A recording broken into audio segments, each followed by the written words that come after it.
भैया cross overs का ज़माना है और ये हॉलीवुड भी मेरे ख्याल से रियलाइज़ कर चुका है, क्योंकि उनकी जो सीरीज़ अब आई है नई, इसके अंदर काफ़ी सारे क्रॉस ओवर्स हैं। इसके अंदर आपको मंकी किंग का भी कॉन्सेप्ट दिखेगा और एवरीथिंग एवरीवेयर एट वंस जो कॉन्सेप्ट था वो भी दिखेगा, और उसके किरदार भी यहाँ पर आपको दिखने वाले हैं। काफ़ी इंटरेस्टिंग तरीके की ये स्टोरी टेलिंग है अमेरिकन बॉर्न चाइनीज़ की, जो आपको 8 एपिसोड हैं, कुछ 25 मिनट के हैं, कुछ 22 भी हैं, कुछ 30 मिनट के भी हैं। 8 एपिसोड में आप खत्म कर पाओगे डिज्नी प्लस हॉटस्टार पे। काफ़ी इंटरेस्टिंग है, एक बार ही आप इसके अंदर घुस जाओगे तो आपका मन करेगा कि पूरा समझो, क्योंकि इसके अंदर माइथोलॉजी भी है, इसके अंदर एक्शन भी है, वो भी कुंग-फू स्टाइल वाला, और थ्रिलिंग भी है, ऑफ कोर्स रेसिज्म भी है। और जो माइथोलॉजी है, मेरे ख्याल से आपने शायद इस तरीके की माइथोलॉजी नहीं देखी होगी, जिसकी वजह से आपका इंटरेस्ट जागेगा कि ये क्या है चाइनीज माइथोलॉजी, हमें और जानने की जरूरत है। मेरे ख्याल से ऐसा कुछ आपको फीलिंग से उत्पन्न होगी, जो कि अच्छी फीलिंग है, जिससे आप सीट से बंधे रहते हो। प्लस सोने पे सुहागा, जहां जिस तरीके से यहाँ पर फ्रेंडशिप को डील किया गया है 2 टीनेजर्स को, वो भी काफी अच्छा दिखेगा।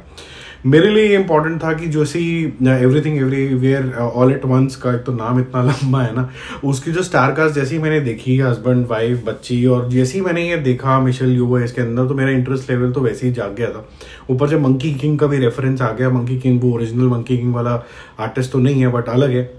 साथ ही साथ में जब आप ट्रेलर इसका देखोगे, और मैं चाहूंगा कि आप पहले ट्रेलर देखो ताकि आपको पता चल जाए आप किस दुनिया के अंदर एंटर करने वाले हो।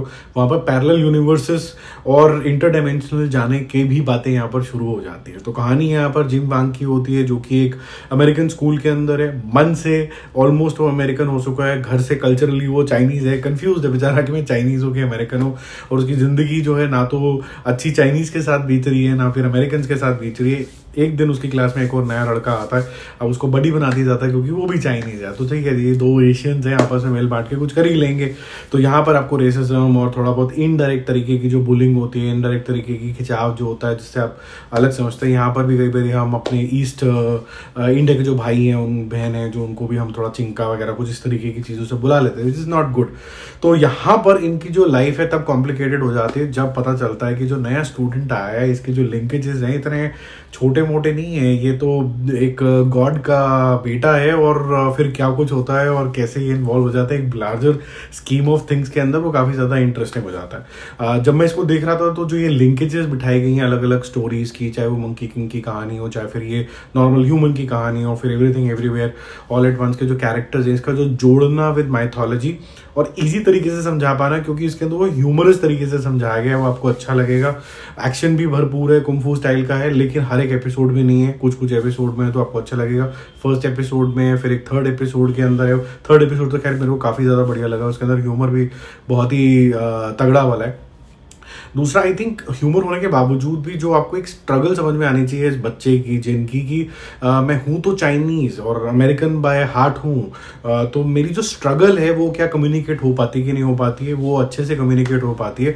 तो ये जो जितनी भी कास्टिंग है वो काफ़ी ज़्यादा बढ़िया लगने वाली है। इसके अलावा आपको और क्या बताएं, जो फ्रेंडशिप डायनामिक्स हैं वो भी आपको अच्छा लगेगा। तो किरदारों पर फोकस किया गया, लेकिन मेन पे किया गया, जैसे इसकी जो माँ है, पेरेंट्स पे उसके थोड़े बहुत सीन है, या फिर स्कूल के जो बाकी बच्चे हैं उसमें थोड़े थोड़े सीन है, लेकिन मेन मुद्दा इन दोनों कैरेक्टर्स के ऊपर है। दूसरा, आई थिंक ये स्टोरी सुनने के बाद जो एक थोड़ी सी negativity China as a zone के लिए हो गई है आफ्टर कोरोना, वो थोड़ी सी जो डिसरिस्पेक्टफुलनेस है थोड़ी कम हो जाएगी। आपको ऐसा लगेगा कि वो तो चलो गवर्नमेंट के इश्यूज थे, नॉर्मल इंसान जो है वो तो स्वीट ही है, ऐसा आपको कुछ लगेगा। बाकी मुझे कुछ डाउन साइड भी लगी इस सीरीज़ की। सबसे बड़ी डाउन साइड तो मुझे ये लगी कि बीच में कभी कभी ये स्लो हो जाती है और रैंडमली स्लो हो जाती है। ना ये टिपिकल सुपर हीरो टाइप की कोई सीरीज या मूवी है जिसके अंदर आप बैक टू बैक कुछ ना कुछ देखते रहोगे, तो आपकी एक्सपेक्टेशन रहेगी कि कुछ हो, लेकिन आप मिस कर रहे होगे, स्टोरी टेलिंग कुछ ज़्यादा ही हो रही होगी। तीसरा, एक और चीज़ भी है कि आपको इसको मन बना के ही देखना पड़ेगा। अगर आप हाफ हार्टेडली देखोगे तो शायद आप कंफ्यूज हो जाओगे कि यार कौन सा कैरेक्टर कौन सा है, अच्छा इसका क्या महत्व था माइथोलॉजी के अंदर, ये सारी चीज़ें, अच्छा वो रेफरेंस पॉइंट क्या था, ये थोड़ा सा कंफ्यूजिंग ज़रूर होता है। मैंने भी बीच में एक आधी बार स्टॉप किया, गूगल किया मंकी किंग का क्या रिलेशन है, उसको किस वजह से स्वर्ग से निकाल दिया था, छोटू से उसके रेलम से निकाल दिया गया था, वो सारी चीज़ें वो थोड़ा करके अच्छा इसका लिंकेज ये हो सकता है, वो सब थोड़ी डिफिकल्टी तो आती है, जिसकी वजह से मेरा मूवी शो भी स्कोर रहेगा इसके लिए 7/10। थोड़ी और सिंप्लीफाइड और हो सकती थी, अच्छी चीज़, लेकिन फिर भी इसकी ये है कि ये सब कुछ जो समझाने की कोशिश करी गई है, इसका जो टोनैलिटी रखी गई है वो ह्यूमर है, टीनेजर्स के थ्रू है, उनकी सेल्फ डिस्कवरी के ऊपर है, उनकी वॉर्स हैं, ऊपर से कई सारी लेयर्स हैं जिसके अंदर आपको रेसिज्म वगैरह, माइथोलॉजी वगैरह बहुत कुछ दिखने वाला है। तो ओवरऑल बेसिस पे बहुत कुछ बोलती है ये। एंजॉय करो और डिज्नी प्लस हॉटस्टार पे देख लो। तब तक हम जल्दी मिलते हैं और रिव्यूज़ के साथ। Stay connected, bye bye.